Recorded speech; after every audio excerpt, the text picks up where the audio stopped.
Welcome to Tales from the Waystone, a Starless Interlude. There are 7 episodes. This is one of them.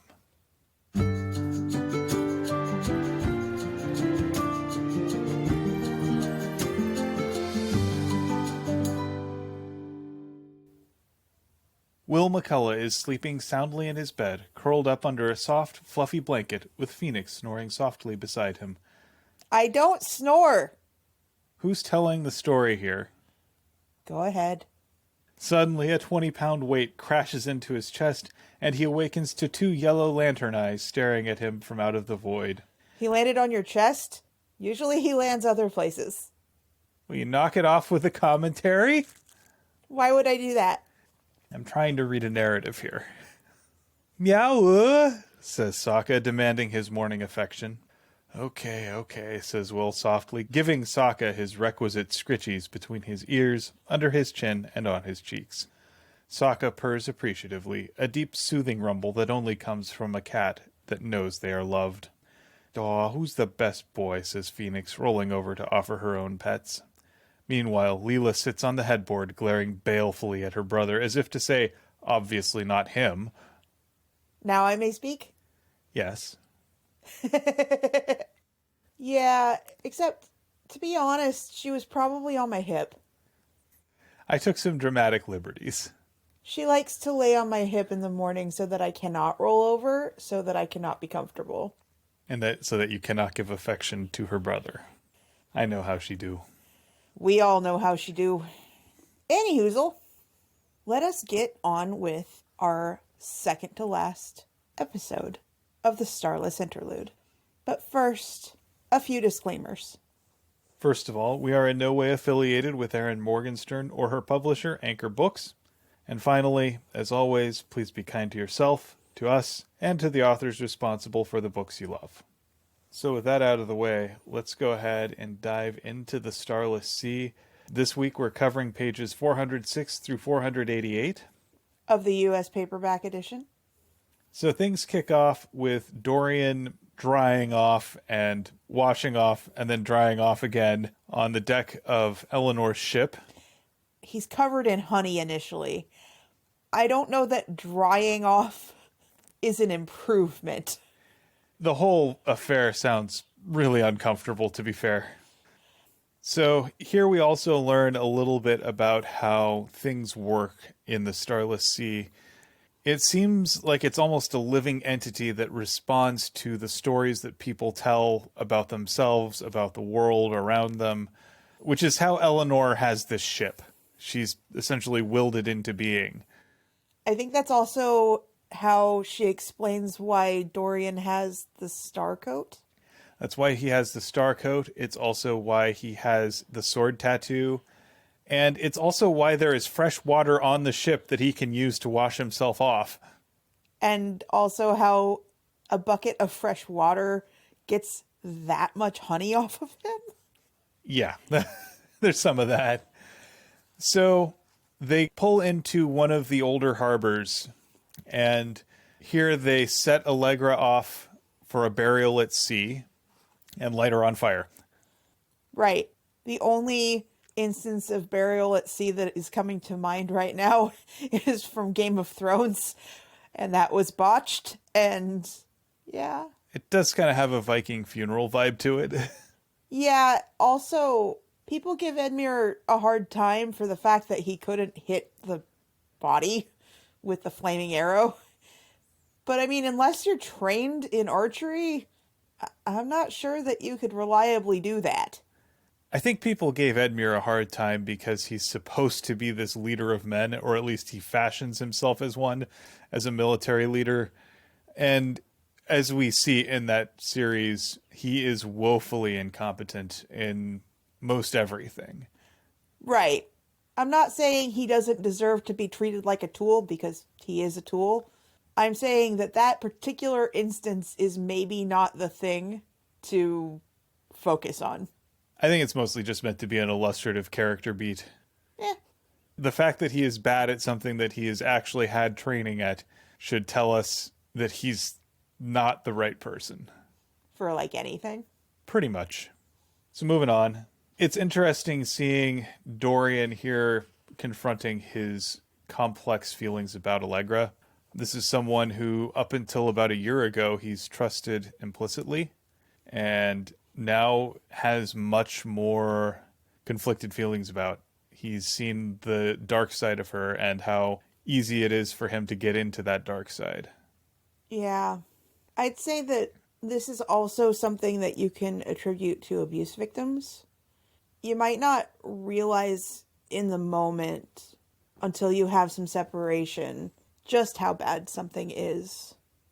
You might know it's bad, but when you have something to compare it to that is normal, the gap can be massive where you never knew that that was the case.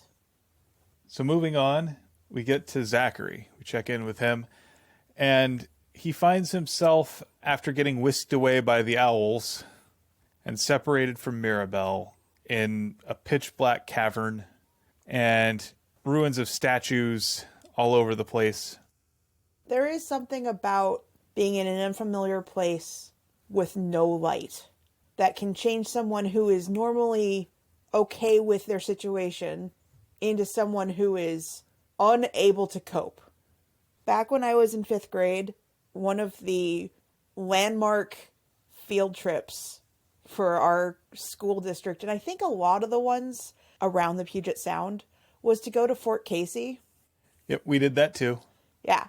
And there is a underground bunker that they like to take the kids through. They make you hold hands, and if you let go of your buddy, God help you. Anyway, we went through this thing, and my friend, who was like all boastful before going through, freaked out and gripped my hand so tight. So tight.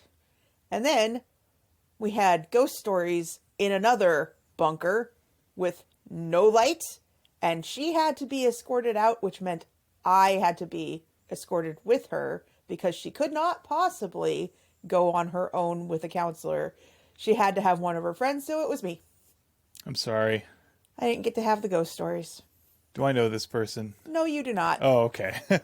I know who you think it is. It's not that person. Different person.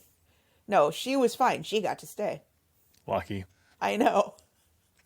So he manages to find a torch that'll actually work, and he's able to use his cigarette lighter to get it going. Unfortunately, this isn't a video game torch. It's an actual torch, which means it's finite. And while he's down there, he encounters a giant rabbit.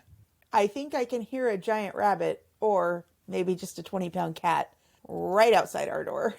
I'd probably guess it's the latter. Go ahead. He also has an encounter with the darkness, which is just this disembodied voice that manifests all of his inner doubts.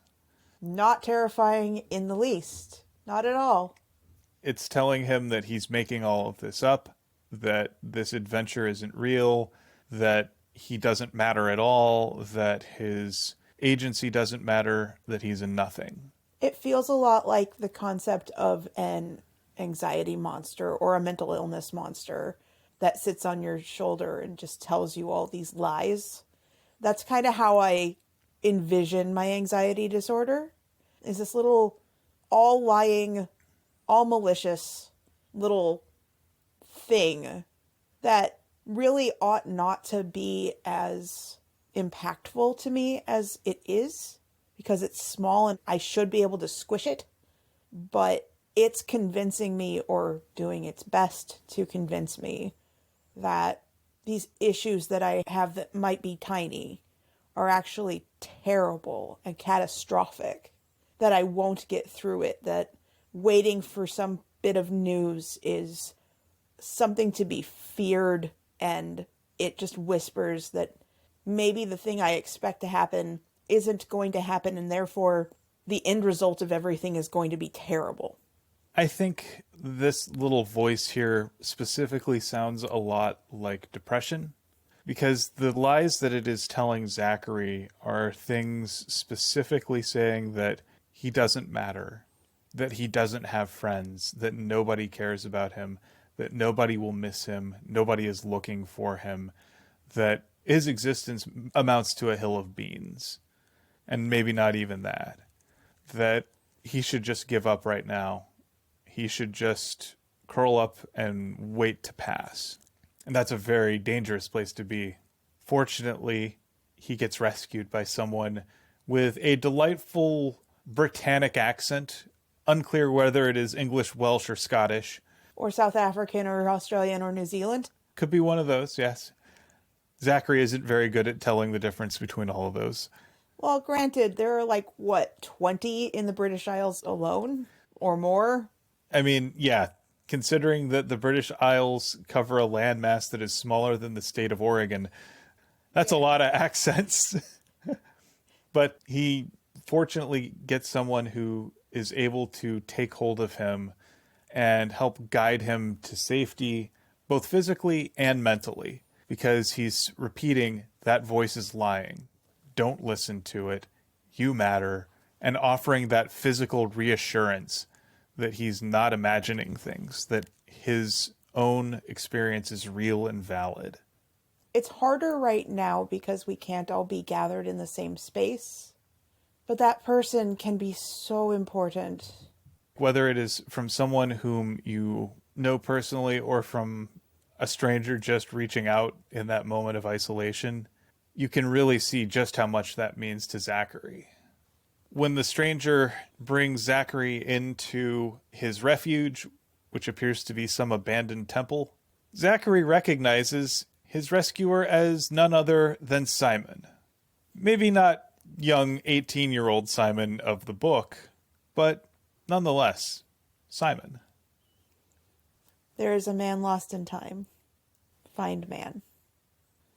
We then move back to Dorian, who is flashing back to his first encounter with Mirabelle and his, I'd say, epical shift. This is where his entire worldview gets rocked.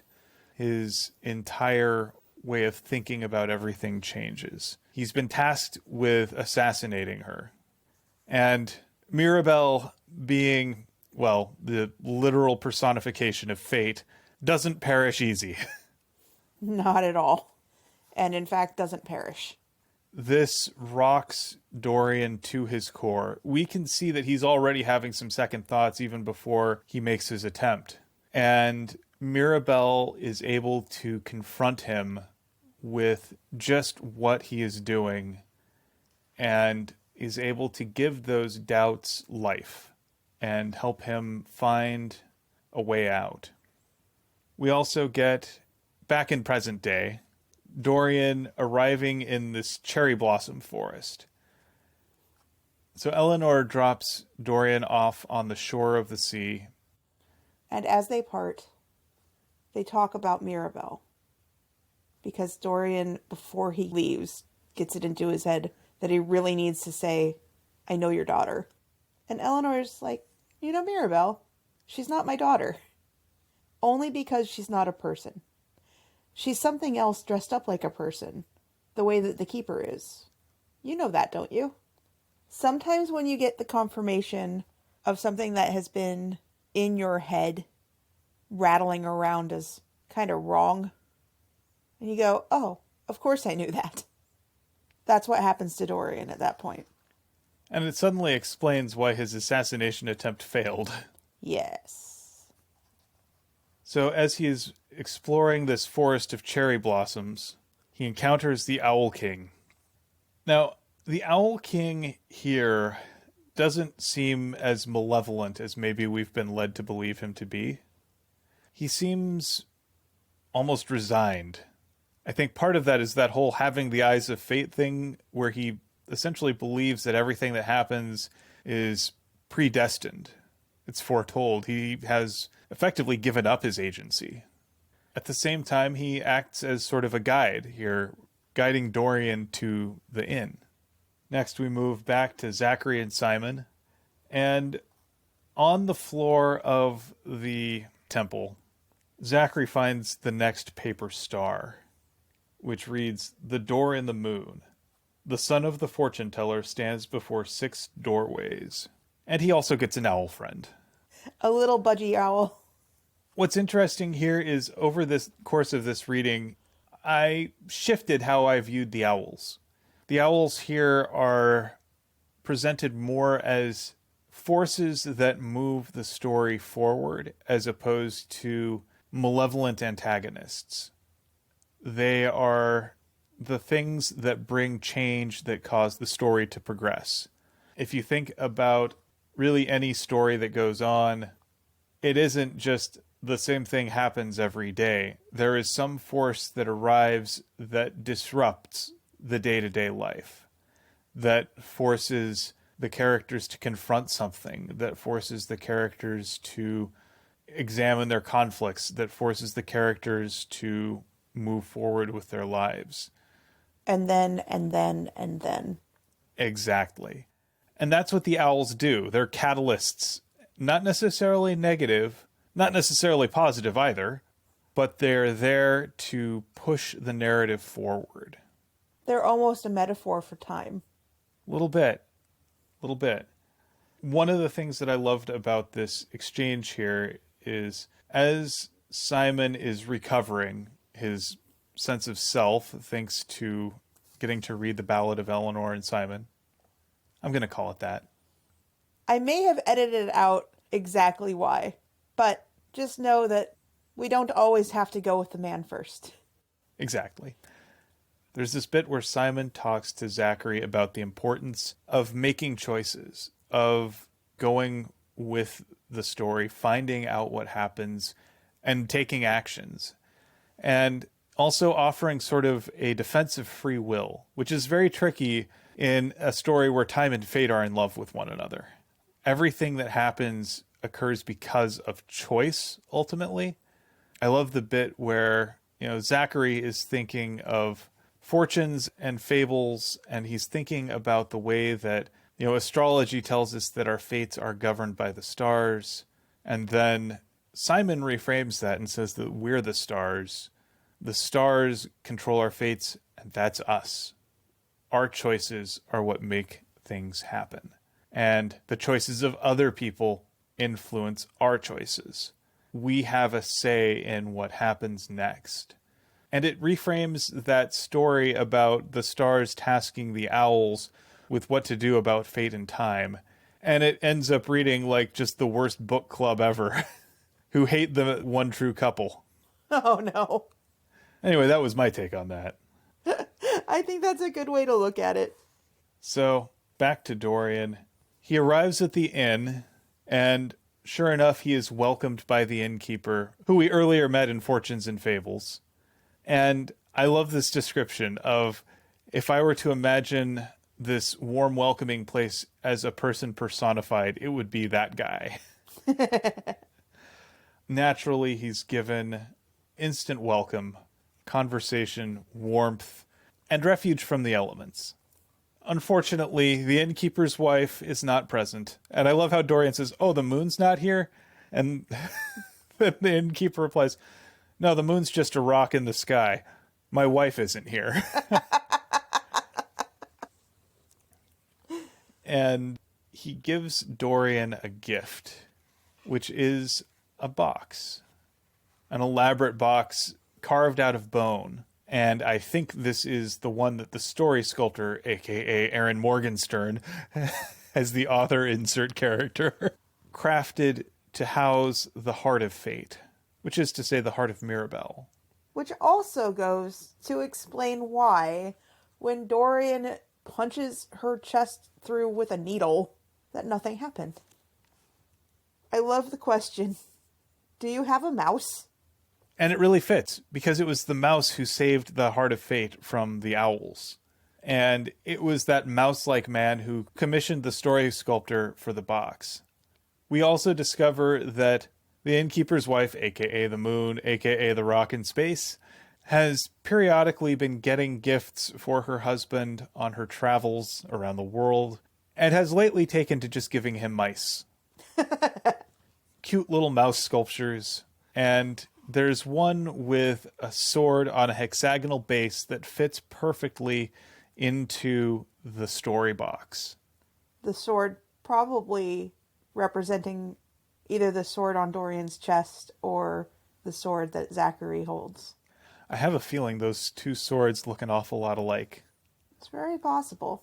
Speaking of Zachary, we go back to him.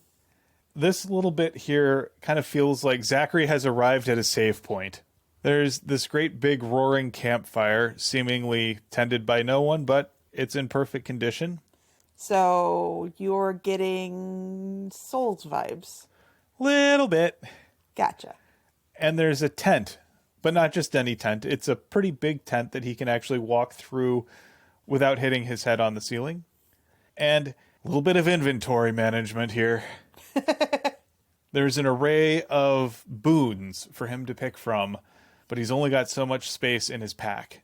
I'm getting a little bit of the cornucopia and a little bit of under the sword tree. There's some of that. There's also some of just playing a game of Skyrim and knowing that eventually you'll be encumbered. Especially if you don't have God mode on. Yeah, some of us actually play the game. Why you make fun of me? I'm not making fun of you. I'm making fun with you.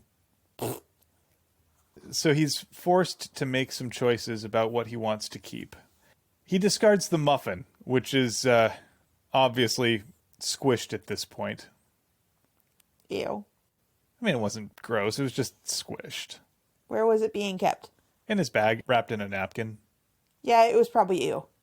And he has himself some dinner, in this case, some finely prepared Cornish game hen. That is video game food. Yeah. It's like how in Skyrim where you're wandering around this dank crypt and, oh, hey, look, here's a sweet roll. In a coffin, in a catacomb. I'm not eating a sweet roll that came out of a catacomb. Oh, it's been just fine aged, that's all. You gotta figure that all of the catacombs in Skyrim have a massive mold problem. It adds character, gives it a nice sort of tang. Must. That's what blue cheese is. But that's controlled, and it's probably not going to give you food poisoning. Well, what's a little adventure? Come on, you're already going through all these caverns. Why not live on the edge? I don't know. As an adventurer, wouldn't you rather be killed by a giant spider or a come back to life dead Barrow King than, like, a tainted sweet roll? No, I'd rather just not die at all. Well, one of these things is gonna kill you if you're not on God mode. After girding himself and picking up a map from the array of provisions available for him, which, incidentally, I think is the wise choice, given that he doesn't know his way around, he comes to a set of doors. And there are several that look pretty obvious, but he's looking for the right door. And the one he finds is one that is drawn on the rock. It reminds me a little bit of the Doors of Moria in Lord of the Rings, where it only shows up under certain light, and you have to speak a secret word to enter it. Speak friend and enter, yes. Instinctively, he knows that this is the door that Mirabelle set out for him to find. So then we get to an interlude where Kat and Madame Love Rollins interact. Kat, who we haven't heard from for a while, re-enters the picture. And there's been a 2-year time jump. One of the things that I was really gratified to learn is that she is exactly as awesome a friend as Zachary suspected she was. She's taken to looking for him and has been keeping in contact with his mother. And this whole interlude is really warming to me. Because 1, Kat continues to be awesome. And 2, we find that Zachary's mom is also just as awesome as we'd hoped. I love how she has this fortune that she will meet her 2 sons, and given that she's not going to give birth to another, she knows that has to mean that she'll have a future son-in-law. And she's really looking forward to meeting this person, so she knows that sooner or later, Zachary will come home with his new partner. The whole sweet, cute relationship thing with especially 2 gay men, and having it be effortless, and having it not be remotely judgmental. Yeah, sure, the wrong type of person is going to dislike this whole entire book because the central romance in it is between 2 men. Even though the romance is not at all front and center, It's just sweet and in the background, and it exists. It has a fairy tale romance feeling to it, which is to say that it is mostly sketched in suggestion and appearances, but it's still real and important. And it's also made explicit. It's not so hidden that you kind of have to assume that they are gay. They are in a relationship by this point that she foresees. This whole chapter to me is also a celebration of different types of love, and I am on the record as loving love in all its forms. We have romantic love as expressed by Dorian and Zachary. We have parental love as expressed by Madame Love Rollins. We also have friend love, the friendly love, the sisterly love that Kat feels for Zachary. We have some timeless love in the form of the Keeper and Mirabelle, or Fate and Time. And Madame Rollins has love right there in her name. And she expresses that so purely. Like, she knows who Kat is. She knows how much Kat cares for her son. And at that point, she's family. And I absolutely love those sorts of found families that occur. The feeling of being welcomed into someone else's family is incredibly important, and it's touching and transformative. And I love how that happens here. This is just a beautiful little thing. And it also is a chance for Kat to re-enter the narrative as we get to see her perspective on what has happened here moving forward in the next segment, where we get an interlude from Kat's secret diary. It picks up immediately after Zachary's disappearance. As far as Kat knows, he's gone to this weird party in New York and then vanished after 2 days. She hasn't heard anything from him. The police have been by and they've asked kind of the usual questions and haven't been very helpful. So she decides she's going to play a little bit of detective work. She gets the campus IT department to let her into Zachary's email address and therefore his computer. That's an ethical violation.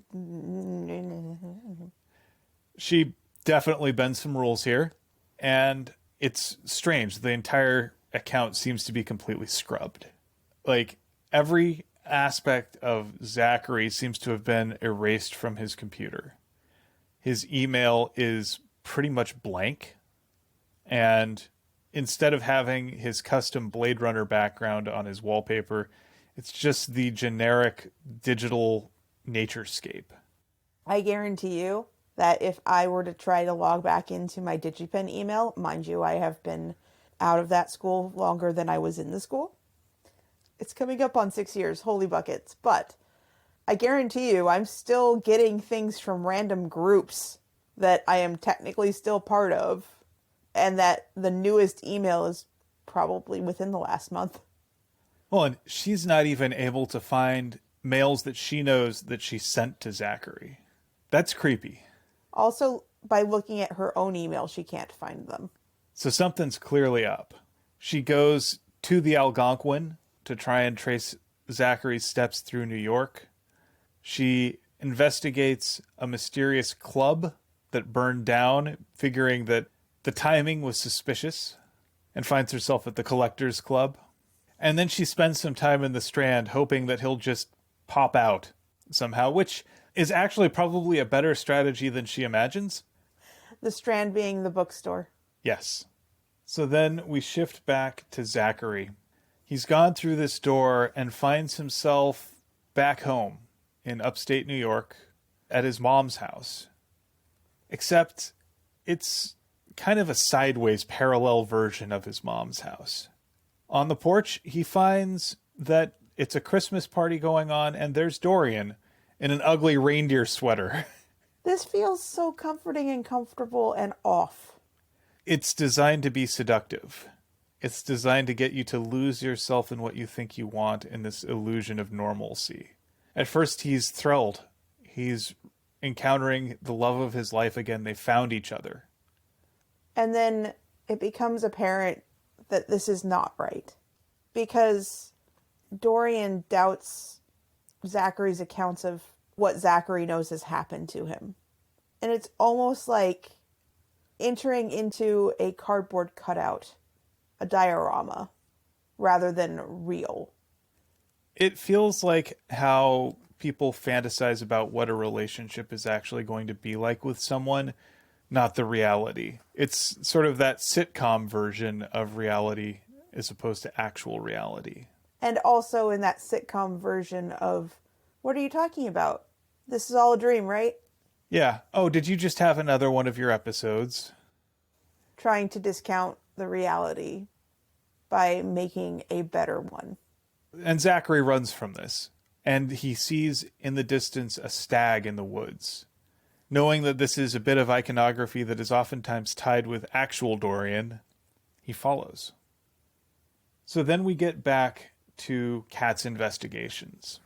After striking out at the Collectors Club, she starts doing some investigation in the dark web and runs into a message board dedicated to debunking myths and conspiracy theories. And so she asks about a bee, a key, and a sword.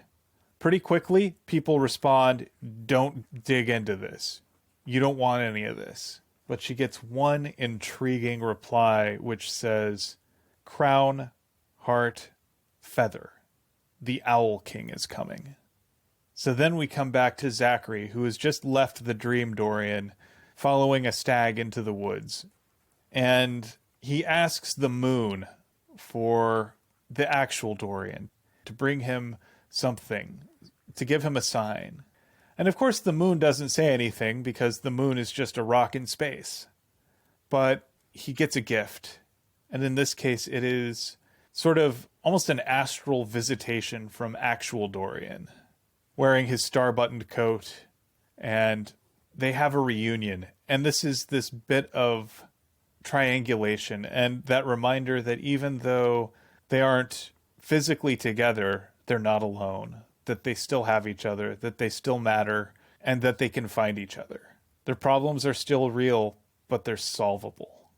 One of the things that I love about Zachary and Dorian's relationship is that they enjoy one another's company and they complement one another in terms of their abilities and their skills and their inclinations. They fit one another like puzzle pieces.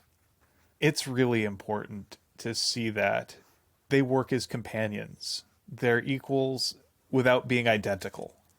And it also gives Zachary the strength he needs to carry on, the strength he needs to ignore the seduction of that seemingly normal life behind him, to push forward, to find his love, to find this man who is searching for him, and to find that quest.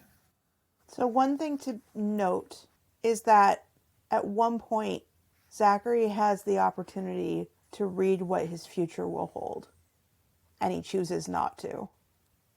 At this point, he's committed to being the protagonist of his story.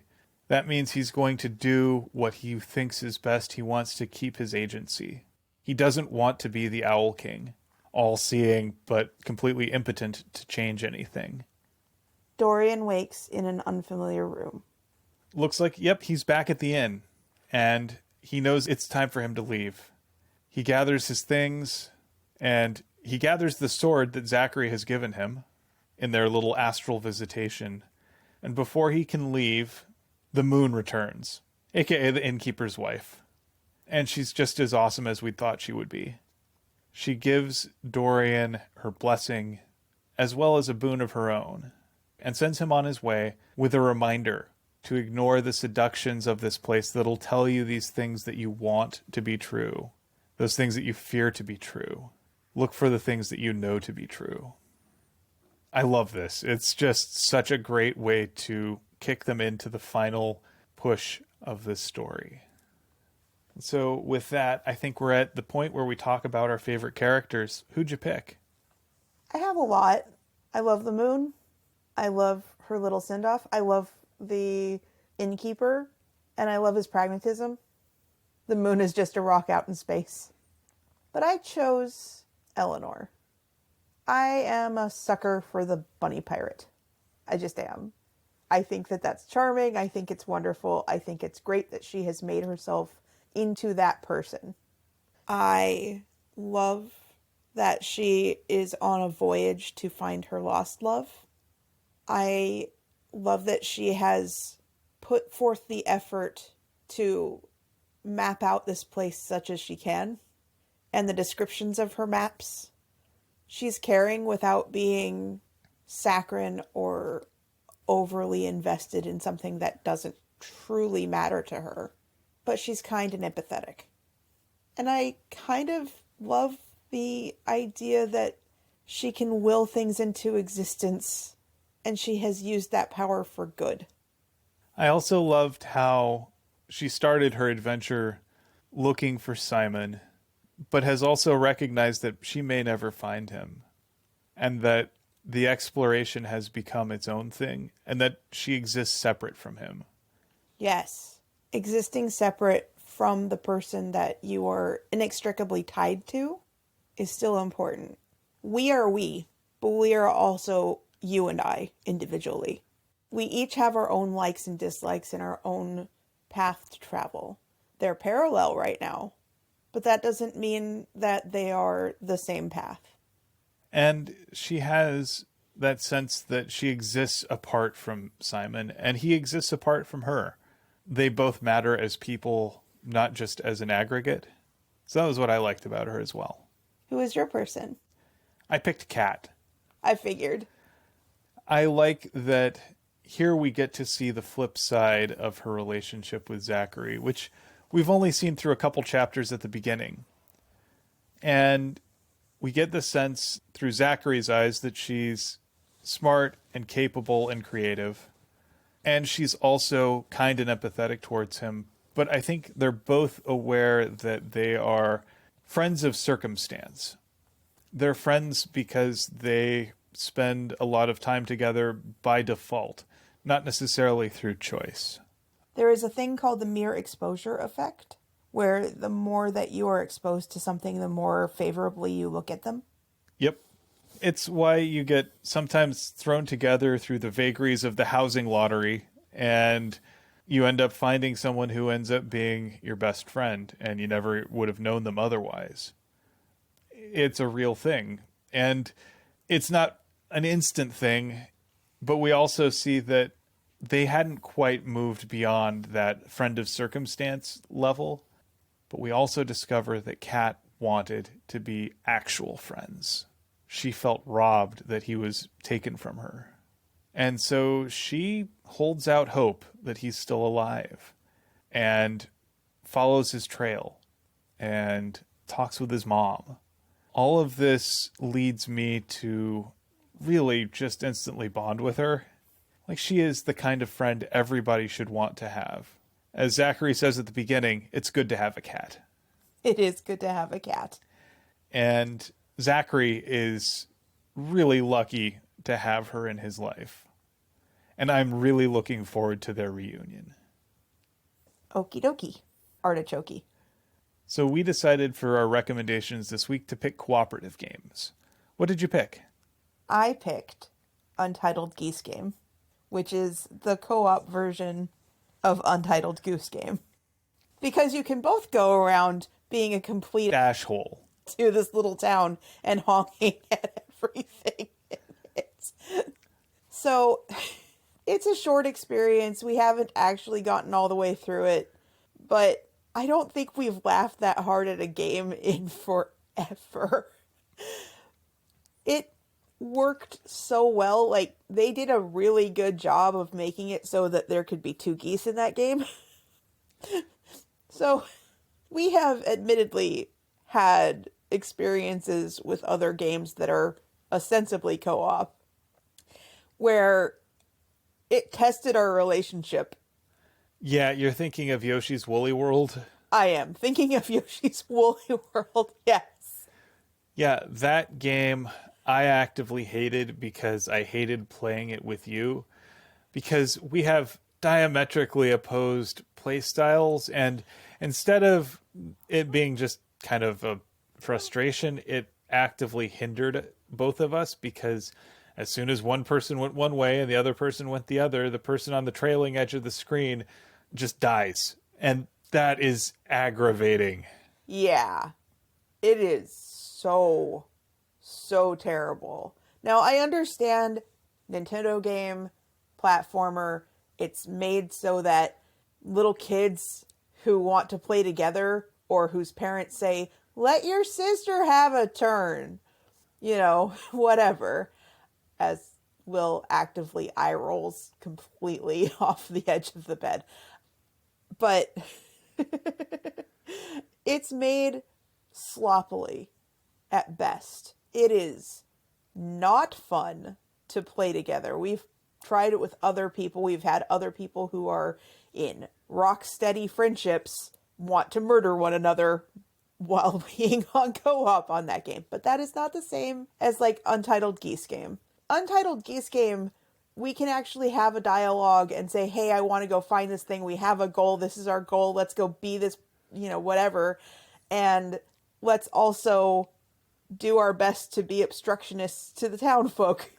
One of the things I love about Untitled Geese Game is that while not everything will advance your checklist of jackassery, you're always given the option to do something for no other reason than you want to be a jerk. And it's fun to be a jerk to the humans. And it does a pretty decent job of the rubber banding of your two characters. I never felt like I couldn't just say, no, we need to go over here. And you would be okay coming with me. Or you going and saying, no, I need to do this. Or like, let's cooperate to make it so that we can actually do this thing. Or whatnot. It felt completely different than like the platforming challenges being a hindrance. And my exploration style and I just want to get to the goal. Bleh. No. But it was engaging and fun, and it played to both of our little impish streaks. And having one person do one thing and the other person do another thing was completely doable, but also it wound up furthering your goal together. And it's kind of nice to have license to be just a complete jerk. Honk. Honk. Honk. Honk. So that was my choice. What was your choice? So my choice was not a video game, but a tabletop game, specifically Samurai Spirit. Yes. So one of my favorite movies of all time is The Seven Samurai, which is, well, it's the story of seven samurai. That part's pretty obvious. But it is seven masterless samurai who band together to defend this poor farming town from an army of bandits that have been marauding and stealing their crops and burning their houses and just generally wrecking up the place. So the game is played over a series of nights where each of the samurai have unique abilities and they build up fortifications and get the townspeople ready. And then the bandits arrive, you fight through, then you collect afterwards, lick your wounds, rebuild fortifications as you can to do it all again. And it's a lot of fun. One way to describe it is middle-aged spiritual samurai animals. I thought it was a great way to capture the spirit of that original story and then add its own little flair to it that makes it unique, because at a certain point your samurai can call on their animal spirit and they get special powers in their animal form, though they're ultimately more fragile because they're usually lower on hit points. But they are also more powerful and can hit harder. And my philosophy is if you can kill them faster, they can't kill you. Yes. And so it's a lot of fun to coordinate with your team and try and figure out how your abilities work together. Everybody's a little bit different. They bring their own gifts, their own strategies, their own talents to the game. And I thought it was a really clever game. You get a group of 4 people together and have yourself a good time. It's a good way to spend a game night that doesn't end with everybody shouting at one another. Yeah, that's important to me also. I really do love having a cooperative board game. I never really care whether or not I win a game that we play. I care more about the experience. I think it's really nice every once in a while, at least, to have it be everyone against the game board rather than everyone against each other. Absolutely. So now let's talk about our favorite game experiences. So I'll start off here. This is the experience of hiring a friend of mine. So this friend applied for a job first with your company Uh-huh. with an interactive novel instead of a regular traditional resume. Okay, when he says my company, I was working for a game company and our friend was applying to be a QA tester. And it was just this weird thing capturing all of his multifarious experiences, covering everything from doing apartment maintenance to doing programming and design to doing goat husbandry and everything in between. Now, unfortunately, he didn't get the job with you. I know, I would have loved to work with him. We've talked about him before. He's the same person that was in my example of playing the witness, and he just does things. And he doesn't seem to have that little mechanism that tells him no. And he uses his child brain, and it usually works out incredibly well. And if it doesn't, he has this creative spirit that just lets him move on to the next thing. Well, and in this case, he ended up applying to work with my company. I had recommended him for a position doing incident management. And he decided, you know what, screw the traditional way, I'm going to do it my way. And sure enough, he brought my boss the interactive novel. And I just remember my partner coming to me and going, MC, what the hell is this guy doing? Who is he? What did we find? I'm like, oh, this is just the experience. Just roll with it, follow it, see where it goes. And so, yeah, we went through all of it. The fact that this person had come up with this elaborate way of telling the story of who he was and solving problems and being willing to make mistakes and recover from them, we all knew that he was the guy. Sometimes you just have to do the thing that seems bonkers. And I absolutely loved that. And I still remember when my boss was like, okay, so we found a hire. God damn it, it's another one of Will's recommendations.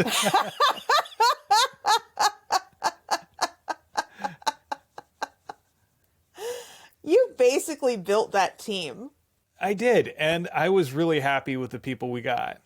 Yeah, I loved the fact that you were on that team with so many amazing, wonderful people. My goodness, I would have loved, though, to work with him.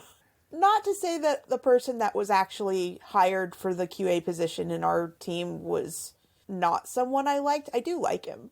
But man, I really wanted a work spouse, and if it could have been him, off the walls, bonkers, everything, and it would have been great. Yeah, I still remember that his desk was this perpetual biology experiment. Like, he would leave out a carrot or a potato for as long as he could to see what would happen to it. It was kind of hilarious. Because the janitors don't touch the things on your desk. Right? I mean, we were in a secure room, so janitors hardly ever came in because they needed to be accompanied by security. I'm sure that your work partner was less than pleased by this.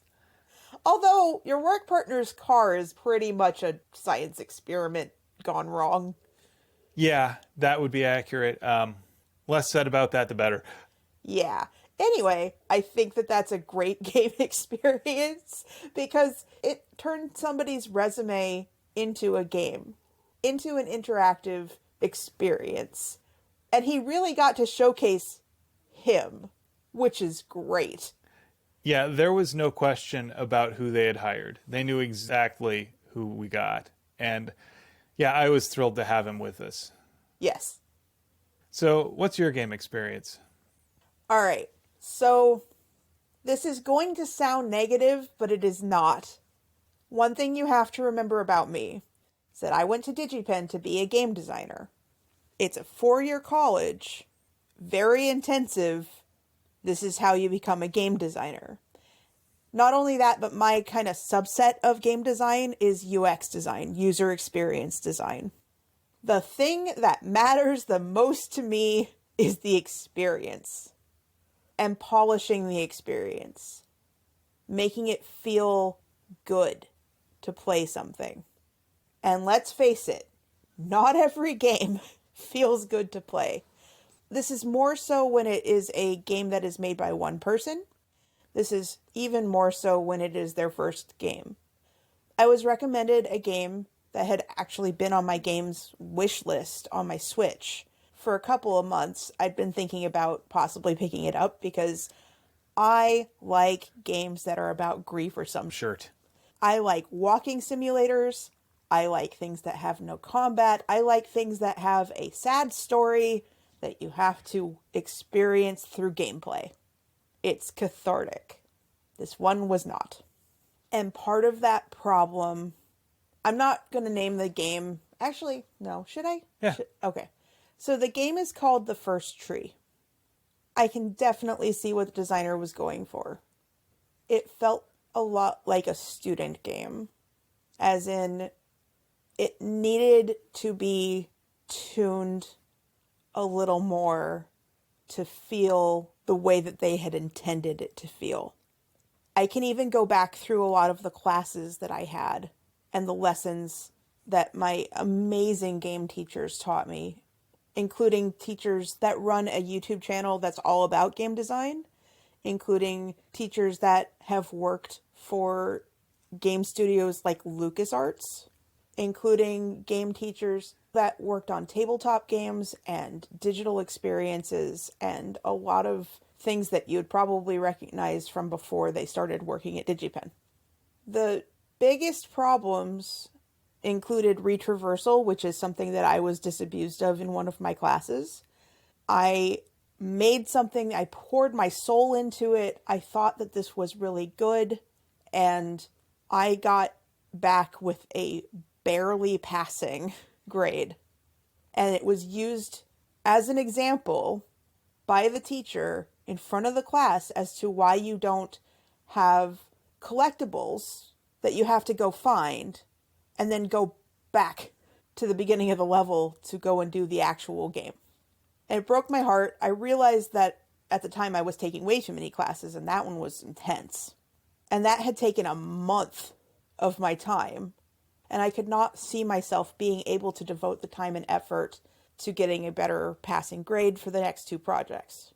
So I had to make a huge decision to take my lumps. I stayed in the class, as in I kept going to the lectures, but I withdrew from the class so that I could learn these lessons and then apply them later when I could devote that energy. Another thing that I learned, that I can look at a class and then look at this game and go, okay, we had to learn how to guide a player in 3D space with light, with color story, with patterns on the ground, with what have you, to go in a specific direction so that they would experience what we wanted them to. And then you give it to someone and you watch them play it and then go the other damn direction, which is what I did in this game, The First Tree. There are mountains. My natural inclination is to climb the damn mountain. My natural inclination, and it's not just me, my natural inclination is to do exactly the opposite of what I am being told to do in a game.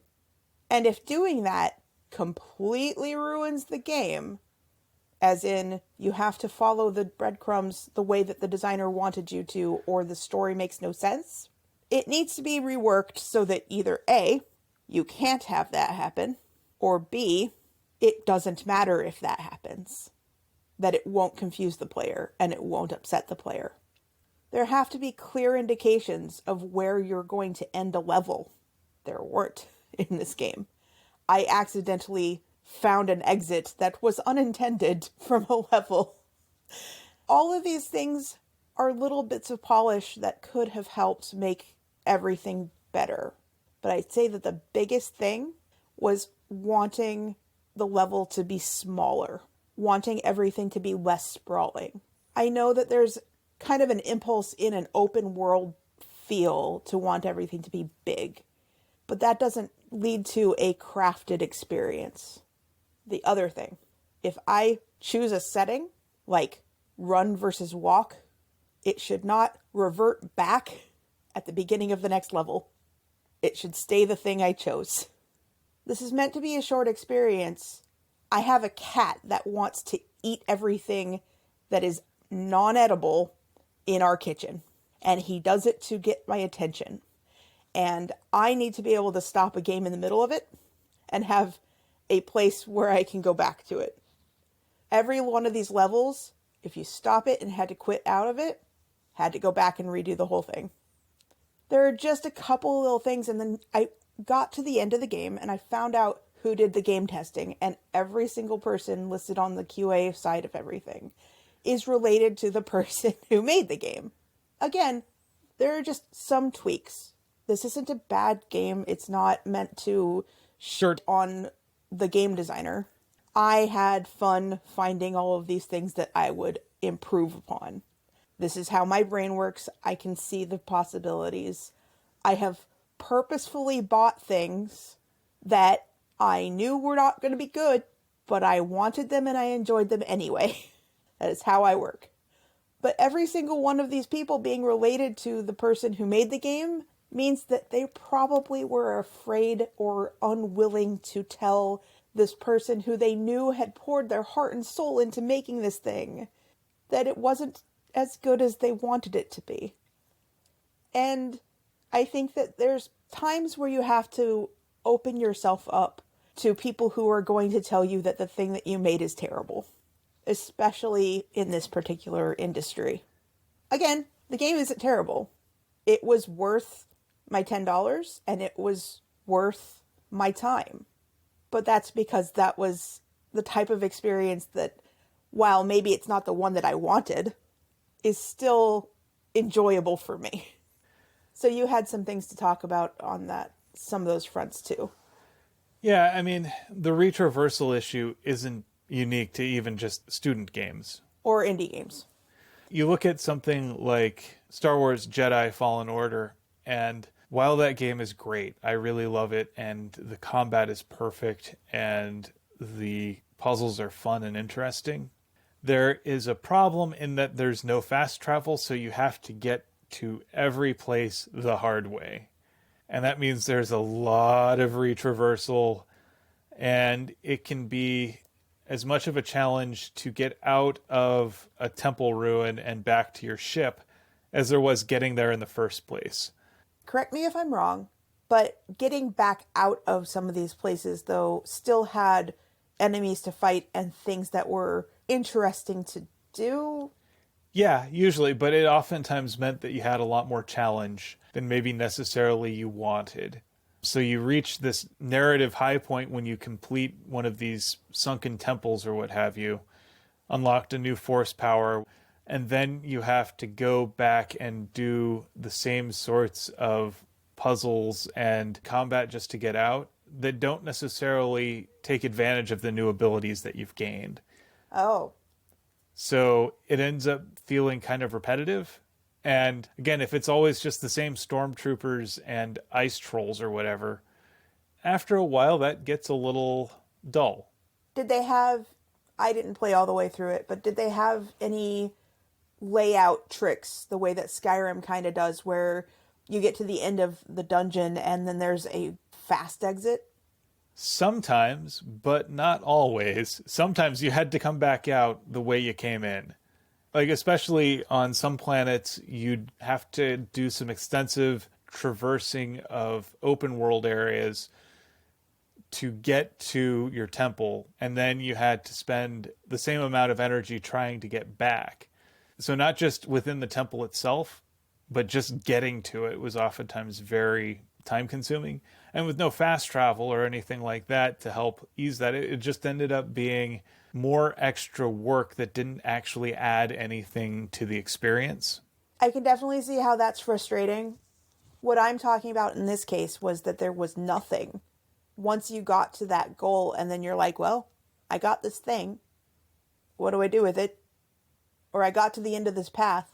The next thing that I want is all the way over there. and there's nothing of interest between here and there, and it just feels big and empty. Oof. And even if it's not physically empty, it still feels narratively empty. Note to game designers, big is different from good. Yeah. Okay, but I do still really desperately want to stress, especially to our Instagram follower who I know listens, who I also know is kind of curious about my take on things and also kind of concerned that I wouldn't like this, which, I mean, it needed improvement. But I found the experience valuable, and it kind of tickled that little part of my brain that is like, hey, I want to sand down those edges. And it was a great thought experiment. I just want to assure everyone that this was still a good game experience for me, even if the game itself was not. So with that, let's move on to our book recommendations. You first? So I picked Pattern Recognition by William Gibson. This is the story of this cool hunter, and her job is specifically to find the next big trends, the things that are going to influence people, the things that people are going to gravitate towards, and figure out how to bring those to light and get her marketing agency to work with them. She does this because she has this sort of, it's almost a psychosomatic allergy to branding. So she is someone who cannot stand to have anything with a label on it, and it gives her an almost physical reaction. She files the labels off of her shoes, her clothes, she snips them out wherever she can. And it's because she's so sensitive to those things that become viral. And so she ends up finding a video clip hidden somewhere on the internet, then starts following it to see what it's all about, who made this thing, and what are they doing, what are they trying to build. The whole thing is about the experience of apophenia, which is the human brain's tendency to find patterns everywhere. And oftentimes that's useful when those patterns are real. But apophenia is what happens when you see a pattern that isn't there. And it's about how the internet makes use of that. How people end up going down rabbit holes on Wikipedia or forums, and they find themselves basically believing a whole host of things that aren't real. And it felt like something that was very timely, even though it was written in like 2002. It's a very prescient look at how we look at our world today. And it's a reminder that we always need to interrogate why we think things are the way they are. And to remember that sometimes the patterns that we might see may not be real. I thought that that was really fascinating. I think it ties in really nicely also with how Kat is brought back in the Starless Sea. She's going through a similar detective work here. There's just a lot of interesting stuff there. So, yeah, give Pattern Recognition a try. As for me, my recommendation is a book called Aristotle and Dante Discover the Secrets of the Universe, which is by Benjamin Alire Sands. I think it is very important, very important, to have representation in our media. LGBTQIA plus representation, non-white representation. And I think it is important for people who are white to read and experience things created by people who do not have the same pallid skin tone as I do. There is also kind of this void of representation that crosses these two boundaries. You don't have a lot of media that shows in positive light two young men falling in love with one another. And to have them both be Latino, just like having that much more, this is okay to be this way. The story is a coming of age story, and it is sweet. It is introspective. It's realistic feeling.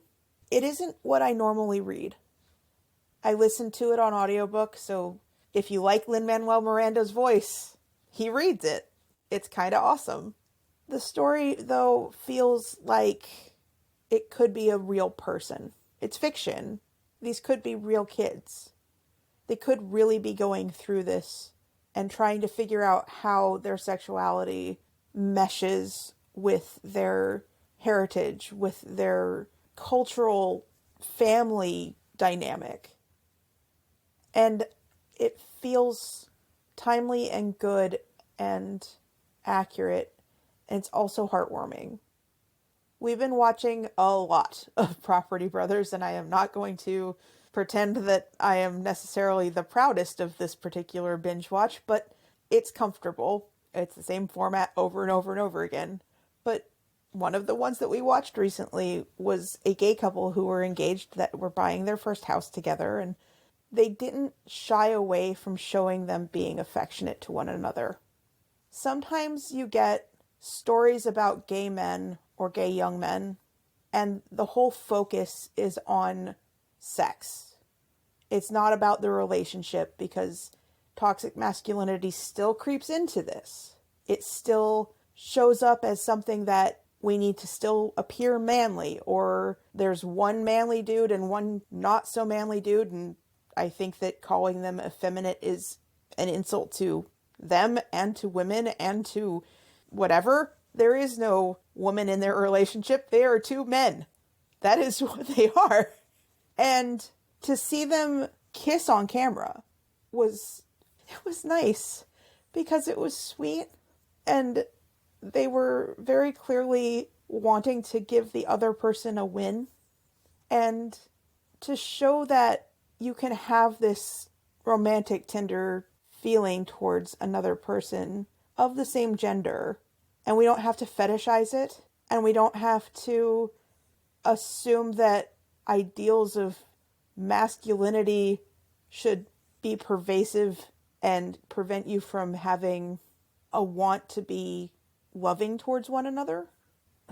Man, I want more representation of good, healthy relationships with people of the same gender, with people who have no gender, with people of all skin tones, all heritages, all races, all sexual orientations, romantic orientations. I just want more of that. I want to be able to see people who are like me and who are not like me in media that I can consume. At the end of the day, you, like me, love love. I love all kinds of love as well. So with that, let's go ahead and move on to our quotes. So I had two. One is actually from the narrator. Dorian runs a hand through his still sticky, graying hair, feeling too old for all of these marvels, and wondering when he went from young and faithful and obedient to confused and adrift and middle-aged, but he knows exactly when it was, because that moment haunts him still. Which just kind of hit me like an existential weight of bricks. Yeah, I remember that transition too. It's a mood. I'm probably not going to include that one on an Instagram post, but I think maybe Dorian, like us, is interpreting that feeling as being old in a way that isn't exactly accurate to being elderly. It's specifically that period in middle age when all of the things that seemed easy and simple when you're young are suddenly revealed to be far more complex. And you're having to confront those realities. I think it's also the point at which new things that younger people are into stop being something that you're interested in. TikTok. Yeah, I still don't get TikTok. I know, old man yells at cloud. Whatever. Right. I had to actually wait to get onto the sea shanty TikTok thing until it showed up on YouTube, which that's not a sentence that old people would have said when I was 20. So, moving on to my actual quote here. This is from Simon, and he says, "We are the stars. We are all stardust in stories," which I really loved. I thought that really tied back into the classic Carl Sagan quote, "We are all made of star stuff," that reminder that we all have agency, that we all matter, that we are all children of the universe, that we all have possibilities, that we all have things we can do. So I thought that was cool. I think that that's a wonderful quote. And when I was trying to pick my quote, I asked you who yours was by, because I was kind of afraid that I was going to pick one that was the same as yours. I did not. However, I picked one that is similar to yours by Simon. You are words on paper. Be careful what stories you tell yourself. That's a really good one. Because, like our friend who made the interactive resume game, and like my friend who drunk dialed Bungie to get his first job in the industry, most people are like, no, don't do that. Don't do that. There has to be a stopgap. Like, there has to be something that tells you, don't do that. That is not a good idea. Don't do that. And then there's the people who are like, oh my God, you did that. I'm hiring you. Or, oh my God, I can't believe you did that. Here, you get what you wanted. And I think that those particular people told themselves a story that said, I am perfectly capable of doing this thing that I want to do. My methods are going to work. And they said, what would I do if somebody gave me this? What would I do if somebody did this? Well, I think that was awesome. And so because I think that that is awesome, I am going to do it. Yeah, I'm sure that there was a little bit of trepidation somewhere in the line, but they still did it. And that's pretty awesome. The story that they told themselves was one that said, yeah, I can totally do this thing that everyone would think is bonkers, and it will work. And it did. Because I was afraid that I was going to pick the same quote as you, I do have two others that are backup. Those are? The moon says nothing. She only watches, wanting to see what happens next. And because we are ostensibly a Name of the Wind podcast, I couldn't leave it alone. But a mortal cannot understand the wishes of the wind, no matter how loud it cries. Those are both really good. Thank you. Well, with that, I'd like to thank you for potting with me. Thank you for potting with me. Audience, it is getting late. We have discussed stuff for almost 2 hours, even if the podcast that you're listening to has been edited to be shorter than that. So, thank you very much for listening to Tales from the Waystone.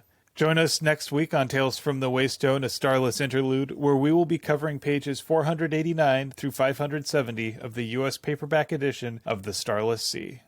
Mind you, that is the end of the book. We'd like to give a special thanks to our friend Shawnee Jang for our theme music. And to Erin Morgenstern, who has created the Starless Sea that we have enjoyed exploring. Writing and project management courtesy of me, Will McCullough. Audio production, editing, and social media coordination, courtesy of me, Phoenix McCullough. Also, quick note, if anyone has played The First Tree and would like to let us know what they think of it, I'm totally up for that. If you contact us on Instagram, we're at Waystone Pod. If you contact us on Twitter, we are at Waystone Pod. We do have a Facebook. I kind of stopped checking it. Meanwhile, if you'd like to help support us, you can go to our Patreon at patreon.com/waystonepod, where you can get early access to the show, special Patreon exclusives, and all sorts of other fun goodies. And as always, here's to one more day above the roses. To one more day above the roses. Ding!